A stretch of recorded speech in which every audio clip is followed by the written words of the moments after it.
Olá!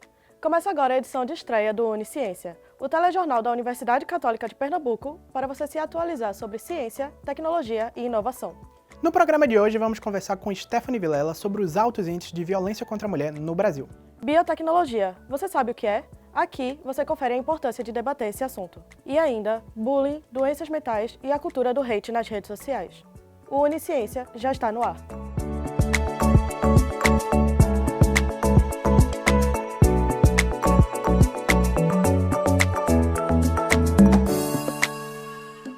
No primeiro semestre de 2022, foram feitas mais de 31 mil denúncias de violência contra a mulher no Brasil. Por dia, 3 mulheres são vítimas de feminicídio no país. Conversamos sobre isso com uma representante do grupo de pesquisa Asa Branca de Criminologia, na reportagem de Amanda Remígio. Eu fui para a delegacia toda engessada, do pescoço, perna, braço até o fim. Ela deixou a gente esperando 1 hora e 20 minutos na espera. Quando a gente levantou para ser atendida, ela falou que não poderia atender a gente, porque era uma delegacia de flagrante e eu teria que me dirigir a outra delegacia. Só que ela demorou 1 hora e 20 para poder me dar essa informação. Tinham 2 pessoas, 2 senhoras. A que estava me atendendo parecia uma pessoa realmente leiga, despreparada para o atendimento. Ela disse, mas foi só isso?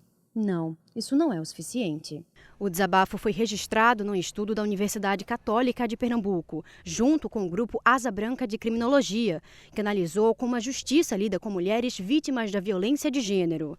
A professora e pesquisadora do grupo, Carolina Salazar, diz que o relatório apresenta problemas estruturais no sistema penal brasileiro. A gente se propôs a saber exatamente qual eram as expectativas das mulheres quando procuravam a justiça e ver como é que a justiça de fato tratava elas. Então a gente já partia do pressuposto que tinha uma coisa errada por ali e de fato nossas expectativas se confirmaram.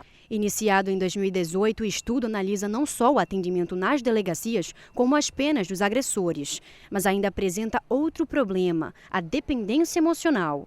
Carolina Salazar explica que isso afeta as vítimas, que acabam pedindo por punições mais leves. Muita gente não percebe que dentro daquela relação de violência existe também uma relação familiar, de afeto.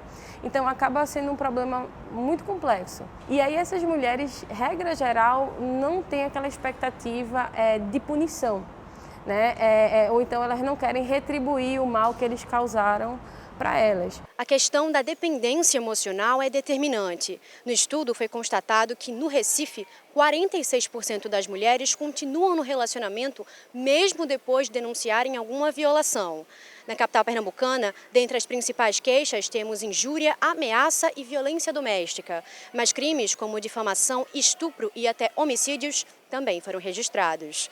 Devido à complexidade dos casos e o fator emocional envolvido, uma saída para os pesquisadores foi a justiça restaurativa. Porque a justiça restaurativa, ela trabalha com a ideia de responsabilização, né, de que a pessoa que pratica o mal à outra, ela seja responsabilizada, né, mas ao mesmo tempo que o estigma da justiça penal, né, de encarcerar, de punir, não recaia sobre aquela pessoa. Para Carol, o objetivo da pesquisa é a busca pela igualdade, permitindo que os direitos, a liberdade e a vida das mulheres sejam garantidos. O patriarcado, ele colocou a mulher nesse lugar.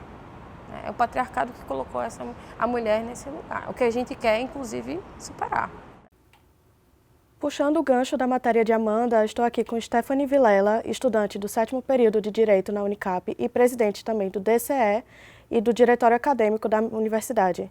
Oi, Stephanie, tudo bem? Tudo bem.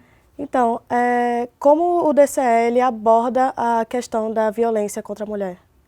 Para a gente é uma pauta muito importante, né? Até porque a gente tem visto o número do crescimento, né, do feminicídio do Brasil. Inclusive, recentemente, a gente instalou o departamento LGBTQIA+, trazendo também as mulheres trans que nós temos na universidade. Inclusive, a gente tem uma estudante que coordena esse departamento, que é a Maiara, estudante de fonologia, de fono aqui na universidade. E junto com isso, a gente aborda de diversas maneiras, né? Primeiro que a Unicap organiza todo ano, no mês de março, a Semana das Mulheres, que o DCE também compõe essa semana, que é uma semana que a gente aborda vários temas, né, que a gente faz diversos debates, atividades culturais e que é um momento que a gente envolve o conjunto da universidade, professores, servidores e alunos, né? E junto com isso também nós temos o Departamento de Mulheres do DCE, que também trabalha com esses temas. Stephanie, você, como mulher negra, como você se sente na sua posição dentro desse movimento? Primeiro que é histórico aqui na Unicap, né? Eu sou a primeira estudante negra a presidir o Diretório Central dos Estudantes e o Diretório Acadêmico de Direito, né? Que é um curso que só majoritárias são de pessoas brancas e tudo mais. Então, acho que isso é uma grande conquista, junto, inclusive, com as bolsas que a universidade ofertaram das cotas, que, de fato, né, trouxe muitas mulheres negras para a nossa universidade, muitos estudantes negros. E eu penso muito nessa perspectiva, inclusive olhando para o movimento estudantil dentro da universidade. A gente é organizado através do DCE, mas a base do DCE são os diretórios acadêmicos. E grande parte dos estudantes que compõem os DAs, que fazem parte do DCE, são mulheres que se organizam, que querem participar, e isso é muito bacana. Então, nós temos aí o curso de medicina, que é presidido no DA por uma mulher, né? Nós temos o curso de farmácia, né? Então, a gente percebe uma movimentação de várias estudantes querendo cada vez mais participar como liderança do movimento estudantil. Só para finalizar, por onde a gente pode acompanhar o DCE, o dia a dia do grupo? Então, nós temos o Instagram, que é @ultimainstancia.unicap. E aí eu convido todos vocês para acompanhar tudo que a gente vem construindo aqui na nossa universidade. Muito obrigada, Stephanie. Agora é com você, Tiago. E de 5 a 9 de setembro ocorreu em João Pessoa o 44º Congresso Brasileiro de Ciências da Comunicação, o Intercom. O evento reuniu quase 2.000 pessoas com apresentação de artigos, participação de grupos de pesquisa e realização de oficinas e minicursos. De volta ao presencial após 2 anos de pandemia, o Congresso celebrou acadêmicos com longa trajetória. A edição do ano que vem vai ser em Belo Horizonte, na PUC Minas, e terá como tema Comunicação em Políticas Científicas, Desmonte e Reconstrução. Quando se fala de poluição no meio ambiente, a situação que o mundo tem enfrentado nos últimos anos preocupa estudiosos da área, que preveem um futuro bem complicado. O repórter Matheus Melquiades conversou com o professor Sérgio Almeida sobre o porquê dessa discussão ser tão urgente. A poluição causa diversos danos à nossa qualidade de vida. De acordo com a Organização Mundial de Saúde, a OMS, a poluição do ar, por exemplo, mata 7 milhões de pessoas em todo o mundo. Relatório do Fórum Econômico Mundial prevê que, em 2050, se nada mudar no tratamento de resíduos sólidos, o mundo terá mais plásticos do que peixe no oceano. Será que as pessoas têm ideia do dano que isso representa? Será que você sabe quanto tempo um plástico leva para se decompor? Acho que é uns 400, 500 anos. Dados do Climate Watch apontam que o Brasil é o 4º país do mundo que mais polui o ar com a emissão de gases poluentes. São os gases que provocam o chamado efeito estufa. E é assim há pouco mais de 40 anos. Por que você acha que o Brasil não evolui em relação à poluição? Eu acho que falta de política pública com relação a isso, né? De realmente ir atrás de melhorar esse tipo de coisa. Dado o cenário e o dano da poluição no nosso mundo, a biotecnologia surge como uma aliada para lidar com esse problema. Mas o que é biotecnologia? Biotecnologia nada mais é do que o estudo e desenvolvimento de micro-organismos desenvolvidos em laboratório e suas possíveis funções, entre elas o combate à poluição. Para entender um pouco mais da situação e sobre possíveis medidas a serem tomadas, vamos conversar com o professor Sérgio Almeida, que tem mestrado em Oceanografia e doutorado em Taxonomia e Biodiversidade. Quando a gente pensa em um poluente, a gente pensa ele lá longe. Eu penso petróleo na plataforma, eu penso petróleo no campo petrolífero, né? Só que esse petróleo, onde ele está sendo produzido, ele de alguma forma ele não chega. O petróleo do campo petrolífero vai percolar nos lençóis, pelo solo, pode contaminar lençóis. A biotecnologia usa a própria biodiversidade da Terra para combater a poluição. É a natureza trabalhando a seu favor. É como se um exército de fungos, bactérias e protozoários entrassem em ação para reduzir os danos ao meio ambiente causados pelo homem. Na realidade, a maior fonte de decomposição, o maior mecanismo de decomposição de matéria no mundo está ligado à biodegradação. Bactérias, fungos, etc. São os principais organismos que trabalham em cima disso. A biotecnologia, ou o trabalho da biotecnologia é, entre outras coisas, procurar organismos que tenham essa habilidade em fazer remediação. A redução da poluição no Brasil passa necessariamente por investimento em ciência e tecnologia aplicadas. O Brasil teria que ter esse compromisso, né? Políticas públicas incentivam a pesquisa para que a gente possa diminuir. E, em um terceiro ponto, né, que aí é crucial, sem o qual não adianta educação. Seguindo falando de intercâmbio, o curso de Engenharia da Complexidade tem um programa de parceria que traz estrangeiros para estudar aqui na Unicap. A repórter Laura Moneta conversa com o professor Perseu Padre de Macedo sobre isso. É com você, Laura. Engenharia da Complexidade abrange diversas áreas da engenharia, como a mecânica, civil ou ambiental. O curso é fruto de uma parceria entre a Universidade Católica e a Escola de Engenharia Francesa, o ICAM. Estamos aqui com o professor Perseu Padre, que vai nos explicar um pouco sobre o curso. Professor, você podia explicar o que é que faz um engenheiro da complexidade? Claro. Hoje a gente percebe que as empresas estão cada vez mais precisando de profissionais capacitados que tenham uma visão holística do negócio. Mas o que isso quer dizer?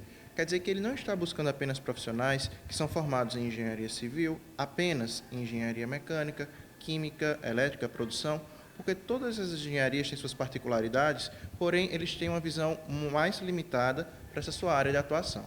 As empresas, elas querem saber se esse profissional é capaz de lidar com equipes multidisciplinares, multiculturais, internacionais, tendo a compreensão do todo, de todas as áreas de conhecimento. Então, o engenheiro da complexidade vem ser essa peça nova no mercado que vai permitir que as empresas encontrem neste profissional essa pessoa que vai atender essas necessidades. Você percebe que esse engenheiro da complexidade, ele já vai chegar mais preparado por ter essa visão holística do todo. E como funciona o processo do intercâmbio, a seleção, como funciona? Veja bem, aqui tem um ponto interessante que a gente não trata como um intercâmbio convencional, porque o mesmo curso que está sendo realizado aqui no Brasil está sendo realizado em outros locais, como em Quito, no Equador, Manilha, nas Filipinas e em outros campos, na França e em Camarões. Então, como é o mesmo curso, o aluno está dando continuidade à sua experiência profissional em uma outra região. Assim, ele trabalha aquele conceito da interculturalidade para poder saber como lidar no dia a dia com pessoas de diferentes culturas. Então, veja que assim, a questão do intercâmbio muitas vezes tem um foco em você ter uma experiência, aproveitar os créditos em disciplinas realizadas lá no seu campus de origem. Aqui é como se fosse uma continuidade. É um outro campus da Católica, um outro campus do ICAM que a gente está tendo em outros lugares do globo. Então, trata-se de uma experiência única que o aluno pode ter aqui. Obrigada, professor. Obrigado. De volta ao estúdio. A Universidade Católica de Pernambuco realizou em outubro a edição de número 24 da Jornada de Iniciação Científica, tendo como tema Unicap, uma ponte entre a pesquisa e a extensão. Foram 499 trabalhos apresentados ao longo de 5 dias. Os alunos do curso de jornalismo, por exemplo, apresentaram seus projetos e destacaram a importância da pesquisa científica na formação acadêmica. O avanço das redes sociais permitiu novos meios de interação entre pessoas, mas nem todas têm boas intenções. Assim como existe o bullying na vida real, foi criado o termo cyberbullying referente à ação praticada na internet. O repórter Eliakim Júnior traz mais informações e dados sobre o assunto. Com a internet e as redes sociais cada vez mais fortes, as interações no mundo online ficaram mais frequentes. Os usuários fazem comentários, curtem, discutem conteúdos e emitem opiniões o tempo todo. Muitas dessas opiniões vêm carregadas de comentários ofensivos, que na verdade não são opiniões, e sim discursos de ódio disfarçados. A violência digital, também conhecida como cyberbullying, se diferencia do bullying, pois ocorre no meio virtual, onde os agressores se aproveitam do fato de estarem por trás de uma tela de computador ou smartphone, para enviarem mensagens de ódio para outros usuários e persegui-los frequentemente. Bárbara Alves, formada e pós-graduada em Psicologia Clínica, participou da realização de pesquisa voltada para a cyberpsicologia. A cyberpsicologia ela é um campo da psicologia que busca compreender os impactos e a relação entre a psicologia e tecnologia. Esse tipo de perseguição pode desencadear nas vítimas uma série de traumas, como problemas relacionados à ansiedade e pânico. Vítima do cyberbullying, Franciele se viu em meio ao caos após ter sido perseguida em suas redes sociais, onde desencadeou uma série de problemas de ansiedade. Foi na época que eu estava construindo minha personalidade, eu tentando, e aí sofrer esses ataques foi muito crucial para que hoje eu me tornei uma pessoa que eu não consigo usar as redes sociais, eu não consigo me expor, não consigo postar fotos. Hoje em dia eu faço acompanhamento psicológico, então a gente vai aprendendo a tratar os traumas, a driblar. E se você precisa de ajuda, aqui na Unicap o suporte psicológico é gratuito e disponível para todos. Para mais informações sobre os atendimentos, é só comparecer ao Bloco C da Universidade e ir à diretoria que fica no 5º andar. E agora, chegou a hora do quadro Rotina Universidade. Vamos acompanhar o dia a dia do estudante de jornalismo Carlos Eduardo. Carlos Eduardo, de 22 anos, estudante de jornalismo no 5º período, nos diz como é estar dentro da universidade e nos conta sua rotina no curso. É uma rotina, vamos dizer que boa, mas ao mesmo tempo um pouco pesada, porque são muitas cadeiras para administrar, muita coisa para fazer ao mesmo tempo, você acaba ficando perdido em alguns pontos, mas em compensação é muito massa. O aluno nos conta como surgiu o interesse na sua infância. A minha paixão pelo jornalismo, ela surgiu meio que na infância, quando o meu pai ele trabalhava com rádio, né? Ele não fez curso nenhum de jornalismo, mas ele trabalhava em rádio evangélica e eu, quando criança, participava. Se dividindo entre o trabalho e os estudos, Carlos acredita que a Rádio Frei Caneca o influencia positivamente na sua profissão. Eu acho que isso afeta positivamente para mim na questão do rádio em si, como eu sou apaixonado pelo rádio. Eu já meio que trago tudo que vem das cadeiras de rádio para o meu estágio e tudo que eu aprendo lá eu também trago para cá. Então é uma via de mão dupla, uma troca muito boa. Apenas 10% da população brasileira declaram não ter religião. O dado é uma pesquisa Datafolha de 2020. A Constituição diz que o Estado é laico, mas sabemos que a fé acaba afetando as escolhas cotidianas das pessoas. A repórter Cláudia Ferreira tratou desse tema na matéria que você confere agora. A religião é o conjunto de princípios, crenças e práticas de doutrinas. Mas de que maneira essas crenças religiosas afetam as escolhas do cotidiano na sociedade? Nossa Constituição ela garante o exercício da fé, o exercício da crença. E ela garante isso porque o Estado ele é laico. Ele é laico exatamente para garantir a seus cidadãos que ele professe, que ele tenha suas experiências, seus ritos, seus rituais, suas devoções. Ele garante essa experiência, né? No Brasil, a intolerância religiosa aumentou desde as eleições de 2018. No primeiro semestre do ano passado, foram registrados 466 casos de intolerância religiosa. No mesmo período deste ano, foram notificados 545, ocasionando um aumento de 17%. A Constituição garante o direito ao culto e à crença. Segundo ela, é inviolável a liberdade da consciência e da religiosidade, sendo assegurado o livre exercício da fé por lei. O Estado ele deve estar isento e acima de qualquer vinculação religiosa. Nós tivemos há pouco tempo um exemplo de uma juíza que tentou convencer uma criança de 12 anos que estava grávida a não abortar. Isso é muito grave, isso é muito sério. Então nós estamos vendo isso em várias profissões. Isso está espalhado pelo país todo. É que nós não temos acesso a essas informações muitas vezes. E assim a gente encerra essa edição do Unisciência. Se você curtiu, compartilha nas suas redes sociais. Obrigada pela audiência e até a próxima. Tchau!